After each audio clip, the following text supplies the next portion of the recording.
please keep calling and pledging, and thank you so much. Thank you. And you are listening to 94.1 KPFA and 89.3 KPFB in Berkeley, 88.1 KFCF in Fresno, 97.5 KT48BR in Santa Cruz, and online at kpfa.org. The time is 1 p.m.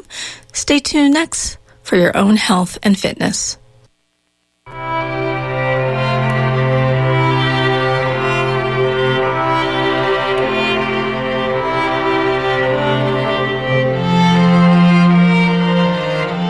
Welcome to Your Own Health and Fitness. I'm Lena Berman. Jeff Fawcett and I come to you weekly with a critical, independent voice on the politics and practice of health and the environment. An economic historian I studied with used to say that the revolution that brought about the transition from feudalism to capitalism did not take place on battlefields or in parliamentary chambers, but in the shadow of the feudal castle's walls. While the feudal ruling class was maneuvering inside, merchants, the revolutionary capitalist class, was creating a new and better way of living outside the walls. Those merchants have evolved over the last 700 years into a social class that rules over what my guest today calls an economy of extraction that exploits human and natural communities, leaving behind its waste and devastated people and ecosystems. Many people are actively looking for the modern equivalent of the castle's shadow, where we can create a new and better way of life. Many of us think those shadows will be found in community building. Some have already started. Stay tuned to find out about some of them. My guest today is Sarah Van Gelder, the author of The Revolution Where You Live, Stories from a 12,000-Mile Journey Through a New America. Sarah is a co-founder of Yes Magazine, where she serves as editor-at-large and columnist. Sarah Van Gelder, welcome to Your Own Health and Fitness. Oh, thank you so much for having me. My pleasure. 12,000 miles, quite a trip. Based on your experience over those 12,000 miles, the place where I would like to start is something you mentioned at the beginning in the introduction of the relationship between large-scale and small-scale change. And in the epilogue, you talk about or conceptualize what you've experienced as place-based power. And in the introduction, you ask yourself, or say that you're going to ask 3 questions on your journey regarding how that place-based power captures or combats racism, climate change, and creates a new economy. So what process did you see in those small-scale changes that led you to think that those changes will get us from small-scale to large-scale change? Well, what I saw when I was traveling, that people in their communities have more power than they might imagine they have. So an example is in southeast Montana, I visited a group of ranchers and native people who are working together to stop this giant coal mine that was proposed for the Otter Creek Valley.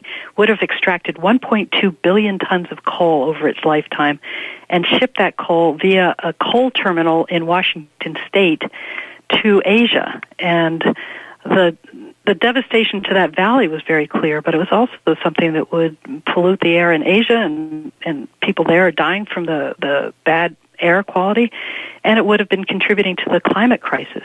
So it was one of those no-win propositions, except for the small group of people who would have made a large profit off of it. And what I saw was a relatively powerless group of people who had the tenacity and the commitment to their place that they were willing to keep up the fight until they eventually prevailed. And that really got me thinking. It got me thinking about how in our communities people can take on things in ways that they may not be able to take them on at the national and global level.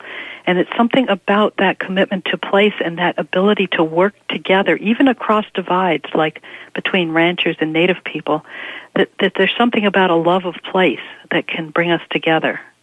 I think that was the biggest lesson for me in many ways is that we can get things done at the local level when we're willing to make that kind of commitment to where we live, to reaching across divides, and to thinking in terms of what does the ecology, what does that place demand of us that will make it work for future generations as well? What is it that we need to do to take on that kind of responsibility? And what kind of processes, actions by people at that local level did you see that leads up to the global, the widespread changes that many people, for instance, in the climate the climate change movement,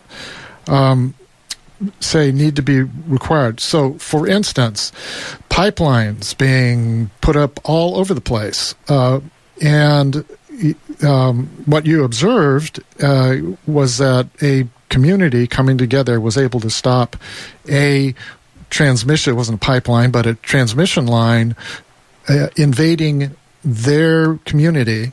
How does that get generalized, do you think? Well, one thing that's worth noting about things like the KXL pipeline is that there were people all along that proposed line that were standing up against it, and that included farmers in Nebraska, who we don't usually think of as at the front lines of the climate crisis, and yet for them they were, because it was their water that was at stake. So sometimes when we break down a big global abstract question like climate change into the component parts and ask, what does it mean in real people's lives? What does it mean where people live? Then they're more willing to step up and make something happen and to fight the battle. And it's not groups that we stereotypically label as the environmentalists who may be at the lead of that. It may be those farmers in Nebraska. It may be the native people, the Lakota people in North Dakota who are standing up to the Standing Rock tribe, to the DAPL pipeline. It may be folks in Iowa. There's now farmers who are fighting the Dakota Access Pipeline as well because they don't want to see their farmland turned over to that pipeline. So that seems like one of the things to really be looking for is how can we respect what people in their own communities want and understand how that adds up to the bigger question around climate change. And it may be in part by engaging them in that conversation as they look at the kinds of adversaries that they're facing in the fossil fuel industry. They come to realize that those people are not their friends and not the friends of the people who want to see a sustainable world. Yeah, no kidding. It makes me also think of how those local movements, those place-based movements, coordinate, inform, support, become a network of not just resistance but progress moving forward. I know that there was some discussion of that in your book, but I wonder if you could talk about how what you saw in terms of that kind of, call it coordination, cross-fertilization, support among among communities that are active. Yeah, well, we certainly saw that in Standing Rock. There we had it's actually started when some young people from the Standing Rock tribe were very upset about that pipeline and decided that they would use the only thing that they had, which was their own bodies, to make a statement by running to Washington, D.C. and asking that that pipeline not be allowed to go through. And because of that, the tribe stood with them, and because of that, and because of their call out to other people from the native and non-native communities gathered together and became a far more powerful force than they could have been by themselves. So I think one aspect of that is, of your question, is how does that power galvanize? It's through actually coming together in a specific place at the invitation of the people of that place to be in solidarity. And of course, the Cheyenne River tribe as well is very very much up against it because their water as well is threatened. So they've been involved in this all along. So in some cases, it's a question of people who have a similar threat. And in other cases, it's people who just understand what another community is up against and are willing to be there to support them in solidarity. So that's part of the lesson of Standing Rock. And another story from the book is in Cincinnati, Ohio, where they're developing this extraordinary union co-op movement. So the unions, who have been losing members over decades and losing power as a result, are teaming up with people in the community and are teaming up with the faith community because many people in the faith community have come to see the entrenched poverty of their city as something that they have a responsibility to step up to as well. So they're developing this union co-op model, and it's a model that other communities are now getting very curious about because they're saying, we need to not just, as unions, we need to not just be in a battle with the big corporations who own all of the economy or much of the economy. We need to start owning more of the economy ourselves. Our members need to own their own workplaces. So as they do that, that model is capturing the attention and imagination of people elsewhere, and people are coming to Cincinnati to learn about that model and take it home. So I think there's a number of ways that the innovations that happen at a local level, but sometimes those innovations can be more when they're local because people are more willing to experiment on a smaller scale. They're less likely to perhaps experiment in a policy that would affect the whole nation. Well, one thing that I have observed, and I'm wondering if you observe this as well, is that local actions, the focus of attention is, in some sense, much more practical than very large-scale global mobilizations, which tend to have more theology involved with them. So that people who ordinarily would not, as you mentioned, would not, you wouldn't ordinarily think as working together. I mean, the first example you gave is in hand, the ranchers and the native peoples banding together, and the Keystone XL has done very similar thing. That at a local level, people find interests where they might not, as a large-scale thing. We need jobs, we need energy, so we have to have this pipeline, just not here, thanks very much. So was that an observation of yours, that people that you wouldn't ordinarily think would be working together are in fact working together because they're focused in a way? That's right. I think that at the community level, our lives have so many different aspects and so many things that we're looking for in terms of the quality of our lives. So at the national level, you might have an ideological bias in favor of doing whatever a large corporation wants with the justification that that's going to create jobs. But at the local level, you see all the multiple implications of having for example, a big corporation come in and maybe provide some jobs now, but then leave when another place offers a better deal. You see that with your own eyes, and you see that also if you're running a small business, you see that if you contribute to local charities and if you keep the air clean and if you hire people at a living wage, you can have an immediate benefit in the community where you live too. And that benefit ripples out and comes back and affects you and your children and your way of life. So I think at the local level, it's not automatic that people are going to be more altruistic, but I think there's a tendency for people to understand that the effects of a business are far-reaching in many, many different aspects of our lives, and that they have an incentive to make those beneficial impacts rather than detrimental ones. So that's why I talk a lot in the book about the difference between an economy of extraction. If your motivation is community to extract as much wealth as you can from it, it's a very different relationship with that community than if you're part of it. That if you're connected to the other people there, and you're connected to that local ecosystem that's supplying the air and the water and perhaps the natural resources you're using.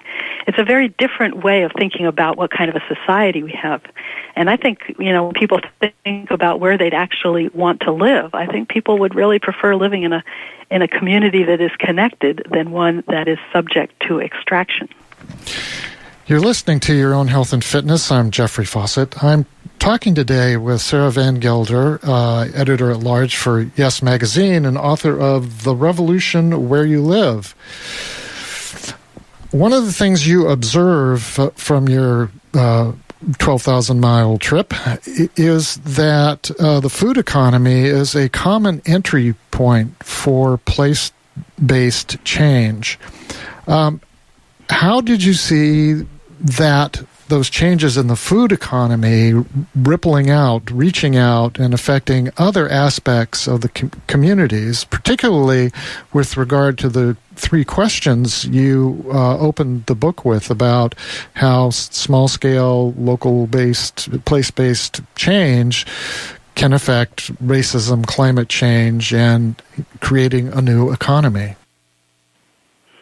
Well, I think a lot of people, when they first start getting disillusioned with the corporate economy as it is, one of the first places they think of is food. And also when they think about the possibility that our society will have some kind of a breakdown, that's one of the first things you think of, because one of your first questions is, well, how will we eat?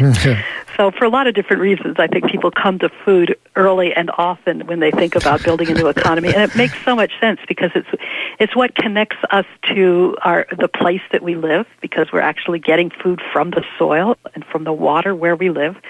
And it's something that also tends to bring people together in community, because we break bread. When we break bread together, that's such an old tradition in human civilization that when we eat together, we also bond with one another, and we can share the things that we value from our different cultures, the different nationalities and cultures that make up our share the different kinds of cuisine that we love. So there's so many ways that food reconnects us, and there's lots of places where I found food at the center of things. One was Chicago, where there's a project called Growing Power. It's run by and for African Americans. It's about bringing urban gardening or urban farming into the city. Sure that people who are not getting access to fresh fruits and vegetables that we absolutely need to keep us healthy, that they have access to those things. They're hiring young people from the community to provide to learn how to farm, how to compost, and to raise worms, and to raise fish, and then to distribute that food. They actually have their own farm stand, as well as a repurposed bus that's been painted with all the beautiful colors and images of fresh fruits and vegetables, and they take the food around to some of those neighborhoods that don't usually have access to fresh fruits and vegetables. So that's one example that I absolutely love. Another, again, is from Cincinnati, where one of the co-ops I mentioned has two farms where they're actually producing. This is a worker-owned co-op. Two farms where they're producing food. Then they have a food hub where they're getting the food from their own farms, but also from other sources, and distributing it to some of the large customers in Cincinnati, so they can make sure there continues to be a demand for that locally grown food, so selling to universities and hospitals and so on. And then they're also refurbishing an old grocery store, making it into a consumer co-op. I believe it'll actually be a consumer and worker co-op. So there's various different levels of the food system, and when you start with one place, but then keep rippling out to the other places that are part of that system of growing, of distribution, there's and processing. There's so many opportunities to build organically, to build that system. And one other thing that's really interesting about the food system is that right now in the extractive economy, the jobs within food are some of the worst paid and some of the most dangerous jobs in our society. Yes. Whether it's migrant workers or whether it's people working in meat processing plants or in restaurants, they tend to be really badly paid and low respect jobs. And if you can switch that over into the cooperative economy, you can actually switch that chunk of the economy back into a way of treating people that is with respect and with decent working conditions and pay. I remember long ago, when I was much younger than I am now, living in Fresno in the Central Valley, California, we started a food co-op literally in our living room, and it developed into. We eventually got a storefront where a doctor from a nearby Air Force base volunteered to come in and give people exams and so on. I mean, it developed into this whole thing. Are you seeing that? It sounds like you're seeing that kind of thing developing out there, that it's breaking down, yes, where it starts as food, but it develops out into other things where people who maybe initially would not be interested in food, but through some other service or activity that's centered around that, a food co-op, for example, becomes activates, connects people along broader sets of issues. Yeah, I think that's right. One place I visited was in Greensboro, North Carolina, which is where the original lunch counter sit-in took place. Yes, was one of the main milestones of the civil rights movement. And when I was there, they were just in the final stages of building a food co-op in the African American community that would have food that was relevant to the people that were there, as food that is also healthy and can help people with some of the health issues that a lot of folks in this country face in terms of heart disease and so on. And they're also building a lunch counter. So this will be a place that I don't know if it's literally a lunch counter, but there will be a place where people can have lunch. And so it was so interesting to me to track a number of the different events that have happened since that sit-in in Greensboro that have been both attempts at empowerment and improving relationships between the black community and the white community in Greensboro, but then to see this moment where a number of people in the black community are going to become owner members of this really important resource, and thinking of it in terms of all the different benefits, the pride of ownership as a collective, the pride of having good, nutritious food that they can serve to one another, and that they can contribute to their own health and well-being. So just so many ripple effects, I think, from the food movement. Yes. I had a similar experience. I interviewed someone actually who was based in the UK, who was instrumental in starting the transition movement there, creating transition towns. And I asked him about not quite the same question, but he mentioned that in terms of outreach, that there is a kind of middle class community where they first built their transition community, but there was another community close by that was economically challenged, but had areas where they could grow food. And the first reaction was that these folks, the transition folks I was interviewing, went in and offered food and support for how to do it. And the folks who lived there at first had no idea of what to do with this stuff that was being grown. But what happened then was that as they learned, here's how you prepare meals from fresh food, it developed this whole new both view of their own empowerment, but also a whole new relationship with this neighboring community that is composed of people from a different class. And it sounds like you're describing that kind of phenomenon.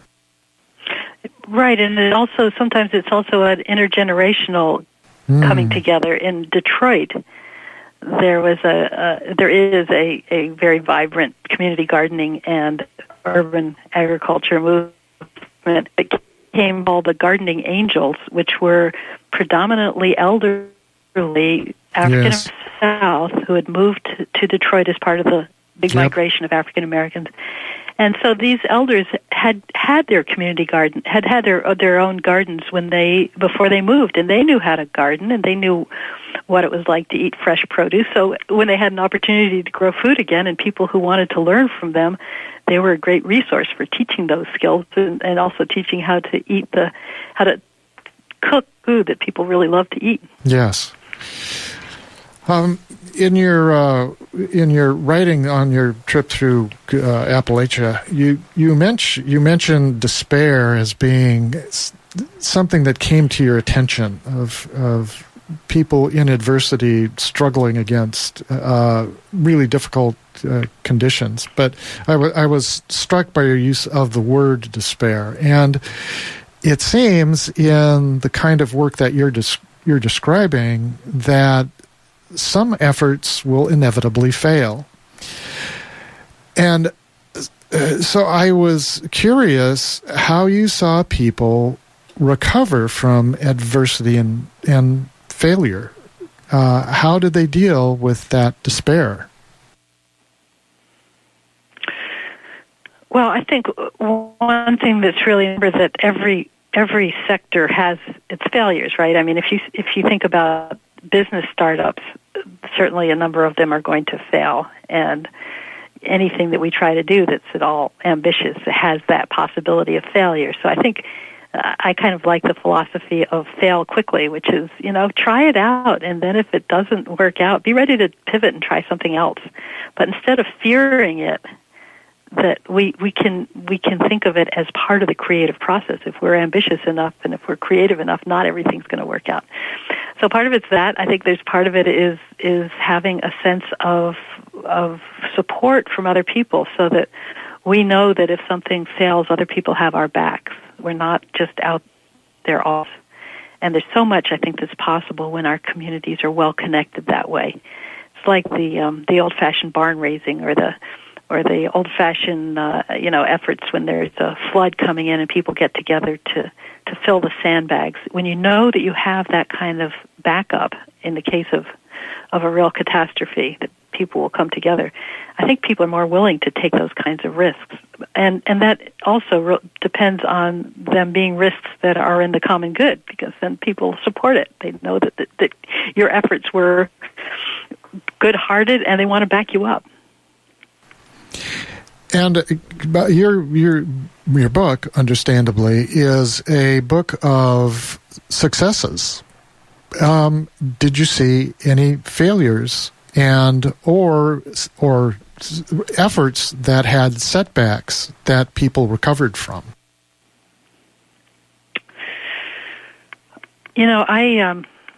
Are you thinking of any in particular? Was there a chapter that you were... No, I didn't have any particular in mind. Well, like I said, it's the way I read your book. It's really success stories, important success stories, which we all need to hear. But I also, it was like I said, I became my attention was drawn in your discussion of movements in Appalachia and the despair that you saw working at people, and in some sense how those folks overcame that. Yeah. So Appalachia was a really interesting example of both, I think, successes and failures. Well, let's pause. Let's pause here for a moment. We need to take a brief musical break, and we can continue this discussion when we come back. I'm Jeffrey Fawcett. This is Your Own Health and Fitness. I'm talking today with Sarah Van Gelder about the revolution where you live. Stay tuned. You're in the right place.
Welcome back. You're listening to Your Own Health and Fitness. I'm Jeffrey Fawcett, talking today with Sarah Van Gelder, the author of The Revolution Where You Live. Our website is Your Own Health and Fitness. It has more information about this show and our archive of over 600 shows, a free stream of today's show, and access to our archive of show recordings using our library card feature. To contact us, email us at admin, ADMIN, at yourownhealthandfitness.org. Sarah, how can listeners learn more about your work? Well, my website is revolutionwhereyoulive.org, and also I write a column for Yes Magazine, which is yesmagazine.org. So that's revolutionwhereyoulive.org and yesmagazine.org, which I will have on our website. So we were talking about despair and dealing with adversity, and in particular your experience in Appalachia about that, and how people deal with the adversity of changing things at a small scale. And you were about to discuss what you saw. Right, so it's a community that, of course, as with many parts of the state, are in deep crisis because of the disappearance of the coal industry. But on the other hand, there's a spike in black lung disease because that work in that field is incredibly hazardous for the people involved, and it's hazardous for the environment. They're now blowing the tops off of mountains and using that as a means to get at the last of the coal, and then filling in the rivers with the debris.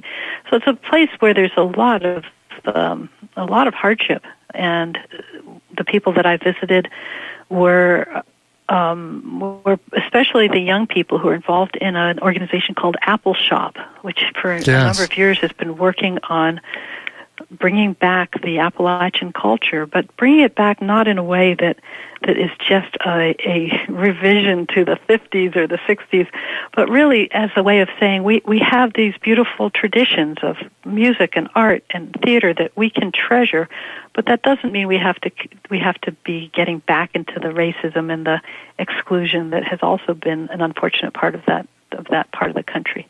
So the head of that organization is actually an African-American man, relatively young man, 20-something. I interviewed him and asked him about the racism he experiences every day and how difficult it was, and how every interaction he has to be aware of whether he's in the company of somebody who's going to be really hostile. But then he said, the other thing is that I don't think it's okay for Appalachians to be disparaged and to be mocked. And he said, it's not okay for people to get on national TV and talk about how they don't have teeth or they don't have indoor plumbing. I think they deserve respect.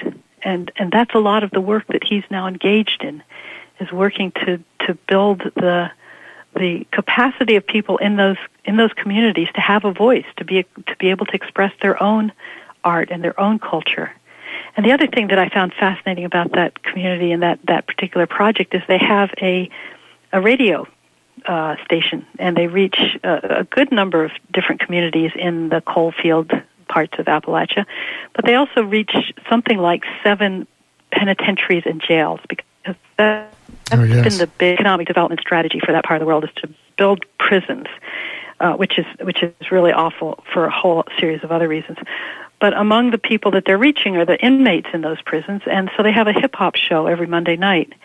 And what they found was that they got phone calls from people who are trying to reach the people inside those prisons who are so hard to reach for their families from long distances away. So they started setting up a time every day, every Monday, where people could record the messages that they had for people inside prison. And then they put that together into a show. So for an hour every week, they do nothing but play these recordings to the inmates of relatives and friends who want to get in touch with them and want to, encourage them or tell them that they're baby, or just say, keep your chin up. You'll be getting home one day. Mm-hmm. And it's such a profound way of both providing that service to those folks and providing a sense of their humanity that reinforces that both for themselves but also for the predominantly white neighbors of these prisons, where people are probably more likely to be working as prison guards than to be in the prisons. But to remind everybody that these are human beings and their humanity needs to be respected too. So, well, my recollection, I think, it's not like there's any silver bullets where you're going to kind of magically turn things around. But what I found was so profound is the people who are taking one step and then taking the next step and moving things forward.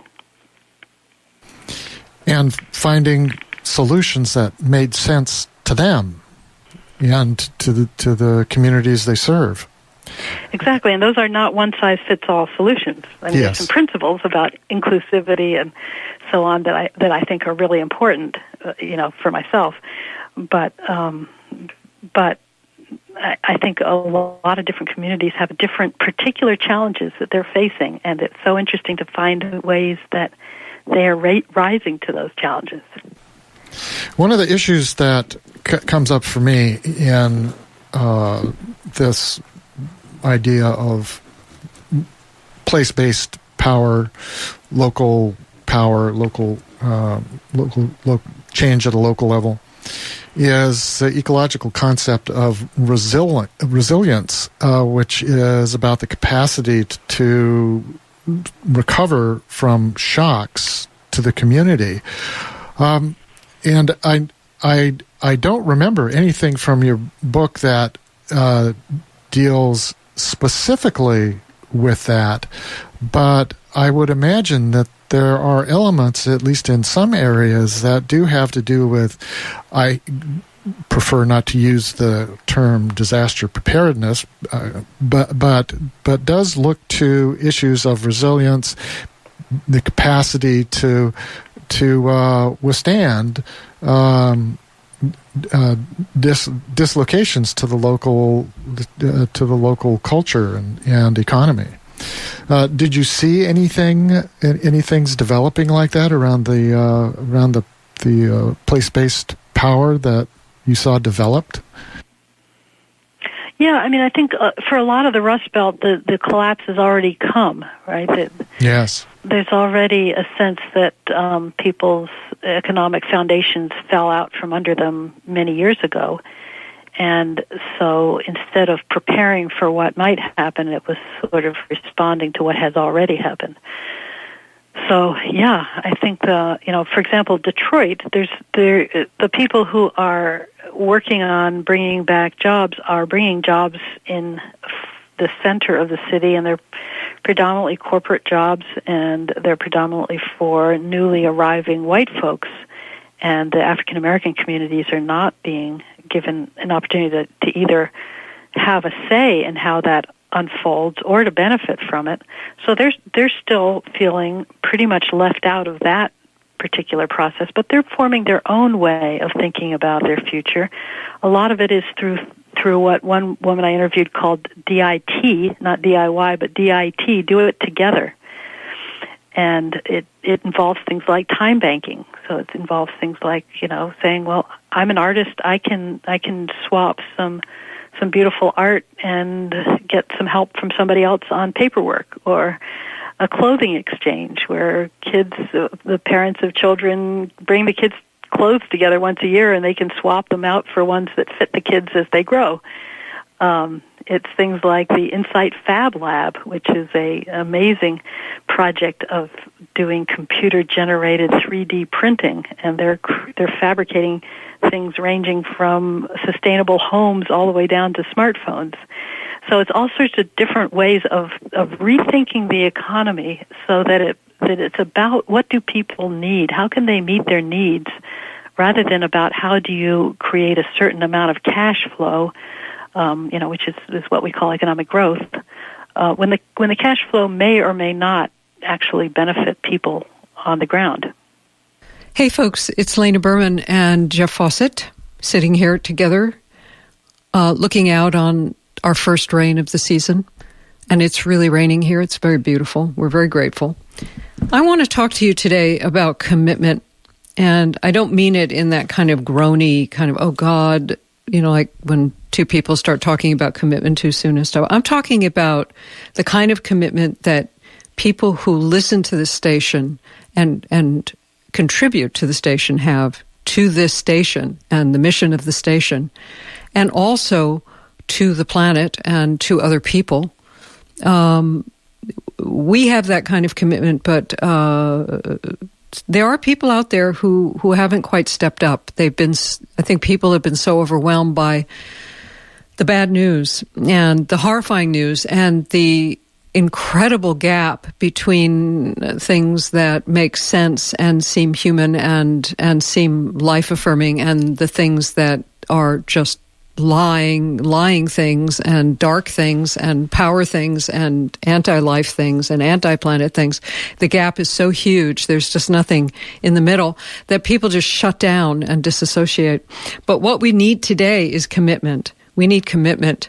And right now we're asking you to express your commitment. We're expressing our commitment by showing up on a rainy day and trying to cajole you or encourage you or inspire you to give money to this very important station that's been here so long. And the commitment by KPFA, well, as you know, the commitment has been to continue to be on the air, to cover these very important issues, as painful as they are, in as much detail as there is available. That's commitment. That's KPFA's commitment. You can join today, as always, by going directly to kpfa.org and donating money there. You can also go to 1-800-439-5732, and you can pledge. And we would like you to do that without asking for a gift. We'd like you to just donate to the station because, as you know, we had things happen that mean that we are further behind than we thought we were going to be. Not unusual, but unusual circumstances during a very critical time for KPFA to be on the air. So please step up, and we have thank you gifts for those of you who want them, and I don't want you to feel guilty about asking for them. Today's special thank you gift is The Revolution Where You Live, Sarah Van Gelder, and that's a $100 donation or pledge to KPFA at kpfa.org or 1-800-439-5732. We need, as always, 15, at least, a minimum of 15 of you to pledge or donate, preferably donate $100. That will mean that we are raising the amount of money that we generally raise during fund drives and need to raise. But under the circumstances, we would like people to donate more if you can. Remember that there are people who rely on this show, I hear from them, who can't afford to do anything. So please, those of you who can, please donate more today. 1-800-439-5732, kpfa.org. That's commitment. Now, commitment is also represented by Sarah Van Gelder, who is somebody who, since a very early age, has been engaged and committed all her life. She is the co-founder of Yes Magazine. She took this, as you know, 12,000, if you've been listening to the show, 12,000-mile journey through what she calls it a new America, because she specifically focused on the amazing local activism where people are not waiting for the government to change. They're just going ahead and treating each other and the planet and their food source, everything, in a new way and in a way that's life-affirming. Now, one of the reasons for getting this book is that Sarah Van Gelder is so engaged and so kind and so enthusiastic and so warm that this is actually a book I found I could read before going to bed at night. I have to be very careful about what I read before I go to bed. And this book actually gave me good dreams. So I'd like you to have good dreams and good aspirations and good commitment too. And I think the book, The Revolution Where You Live, will help you a lot. So it's a $100 donation to KPFA, more if you can. And again, as always, kpfa.org or 1-800-439-5732. I want you to have this book. I think that you will enjoy the book. I think you will feel buoyed and encouraged and inspired in a way that will warm you and make you remember, help you remember that there are humans on this planet who are really alive and are really, really in the middle of things. She lives on a piece of property that is tribal land, and some of it is owned, or some of it's lived on and possibly owned by non-natives. And she got involved in the politics there really deeply. And it was amazing in every way for her. It was part of what spurred her on to do this trip. So there are people doing really amazing things. And I think right about now, we all need to hear more about people doing really great life-affirming things. 1-800-439-5732, kpfa.org. This is a really important book to read. It is inspirational, if for no other reason, but it, in some ways, is also a cookbook. Not quite a cookbook. And you can have a copy of this for a $100 donation if you go to the website, kpfa.org, or call and pledge $100 at 800-439-5732. One of the inspiring things that she writes about is things that are going in places that have been almost literally written off. Detroit sticks in my mind, but other places as well, as being being literally abandoned, and people hitching up their britches and working together. And in what it's actually, for me, it's extremely important to keep repeating this phrase that she uses, place-based power. That one of the most moving things that I read as a young man regarding the environmental movement was a book by some environmental activists. It was called Citizens in the Environment. And they made an extremely important point. What they said is that environmentalism actually arose out of local activism. People weren't thinking about saving the environment. They were thinking about saving the place that they live. And I think it's extremely important to save places elsewhere, but that's save the environment. But that's kind of abstract. The place you need to save is the place where you live. kpfa.org or 800-439-5732. A pledge or a donation at the website of $100. We will be very thrilled to send you this book and inspire you and give you some ideas about how to engage in place-based politics, place-based power, how to live with each other in the place that you live and protect it. Stuff is not just happening in Washington, D.C. It's happening out your back door. And it's critical to become, to the extent that you can, become involved, which is not, of course, to discourage you from contributing to KPFA. In fact, being able to bring this kind of information to you is one of the for me personally, one of the thrills of being on this radio station and having it available to all of us as a source of information and a source of inspiration. To pledge, call 800-439-5732. To donate, go to kpfa.org, 800-439-5732, kpfa.org. Get a copy of The Revolution Where You Live by Sarah Van Gelder, who I really enjoyed talking to her. It made my day, and we hope it has made your day as well. One of the things that happens a lot when things are, I would say, overwhelming, is that in our communities something may happen. And people, if they're overwhelmed in some way, will retreat into the way that they've kind of cemented in, and the places that they kind of get stuck and stay in. You know, so you hear phrases from people when you try to suggest changes, which is one of the things that discourages people from getting involved. But you hear things like, "We've always done it this way. For the last 50 years, we've done it this way." And the thing is that, as we know, It doesn't matter what you were doing before because things keep changing.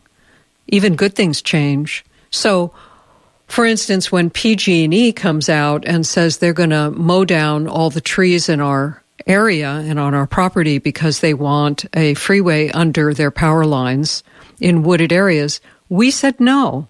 But other people here said yes, and they think we're crazy. So it's very hard to stand up in the middle of this. One of the good things about working with other people and finding the like minds and working with them like Sarah Van Gelder did with the native tribe that she lives near, and all the people in this book, all across in rural and urban areas, was that they bonded together with people of like mind and worked together. And that experience of being face to face and heart to heart is extremely life affirming, and it's what gets things done. It's the way it gets done. It's person to person. And that's what you'll read about in The Revolution Where We Live, which is available as a thank you gift for $100 to kpfa.org or 1-800-439-5732. 1-800-439-5732 or kpfa.org. We still have all the other thank you gifts that are on kpfa.org's website. There are also the 2 other shows that we did, and those pledge premiums as well. The DVD of Secret Ingredients about how a family reversed their multitude of illnesses finally by going to a completely organic diet and working very hard to avoid the sort of hidden GMOs by only buying GMO verified foods which are tested to make sure they're glyphosate free. And they had remarkable turnarounds, nothing that I ever heard of before myself. And then there's How Dogs Think, which reminds us about our fellow companions on this planet hurling through the universe in circles and circles and circles. And why aren't we dizzy? I guess we are. So all of those are still available, but please be a committed person, be a committed listener. So many of you are. So many of you have been so generous and so responsive. And we thank you. You are part of a wonderful experiment that seems to be working. Seems to be making a difference. 1-800-439-5732, kpfa.org. Won't you join us now? We really do want to see some new people step up. You could stick your nose out and give it a try.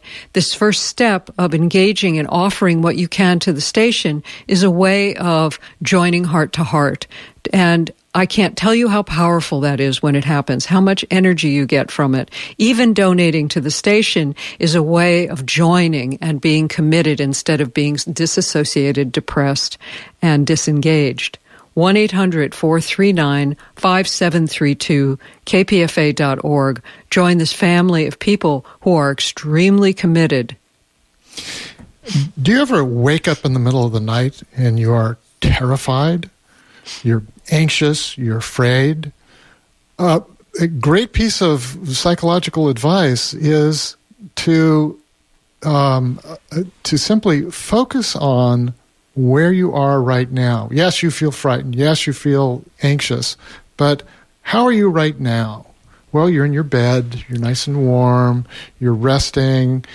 Everything's okay. So reading a book like this in these quite frightening times is that kind of approach. Yes, it's frightening. We are frightened. It is good to acknowledge that, but it's also good to acknowledge that we can do something about it. 800-439-5732, kpfa.org. If you go to the website, kpfa.org, and donate $100, we will send you a copy of The Revolution Where You Live by Sarah Van Gelder. Or you can pledge by calling 800-439-5732. And again, for $100, you can get this very, very fine book. One of the things that that Lena mentioned is a previous show that we did for this fund drive had as a premium the film Secret Ingredients, which is another example of this call it place-based, face-to-face taking of power, because the film actually talks about features one family in particular, but it also has at least half a dozen, maybe 10 other families who are involved, and these families. Again, it was bootstrapping. They had to solve the problems themselves. They had to get active, and they found each other and support each other. There are scenes in the film of several of these families having meals together and a discussion of how important it is to have that kind of support. That's what this is about. That's what this radio station is about. That's what we try to present on this program. Go to the website, please, kpfa.org, or call 800-439-5732. Donating at the website gets us the money directly and also cuts some of the overhead that pledging necessarily has to do. Plus, KPFA gets the dough more quickly. And again, for $100, you can get a copy of The Revolution Where You Live by Sarah Van Gelder. It's amazing how much we learn from each other, and depending on whether or not you associate people where you feel a comfortable kind of encouragement or connection, where it isn't difficult, where it isn't immediately a lot of work to be with somebody. When you feel like you're coming up against a brick wall, it's better to just kind of move away and go on, and then you will find people who do understand what you're saying, and you will learn from them. I learn from people all the time, despite the work that I've done all these years on the radio. I run into people, I meet people, I know people that I knew before, I meet with them, I find out how they're dealing with their health or their environment, and I learn something new all the time that I fold in. It's so important for us to hold on to each other and walk forward as a group. And that's KPFA as a group. It's a long-term group. I mean, I listened to KPFA when I was a girl. What a remarkable commitment KPFA has. $100 will get you a bunch of pledge premiums. More money, it would be appreciated. We really do need, like I've said so many times, we don't do match grants. We don't do matches on this show. But you can just donate more money if you have it. And as you know, we desperately need it, and that's true. It is desperate. So we've got 1 minute left, a little less than 1 minute. 1-800-439-5732, kpfa.org. Today's thank you gift is The Revolution Where You Live by Sarah Van Gelder, co-founder of Yes Magazine, a wonderful, uplifting read. Any amount of money will help us. We just do need people to please go to however you want to go and offer some money to this very committed and very, very wonderful institution. Remember that you can continue to pledge. Calls that come in after the show may get applied to the next hour, but if you would, please pledge now. That would be the ideal for us.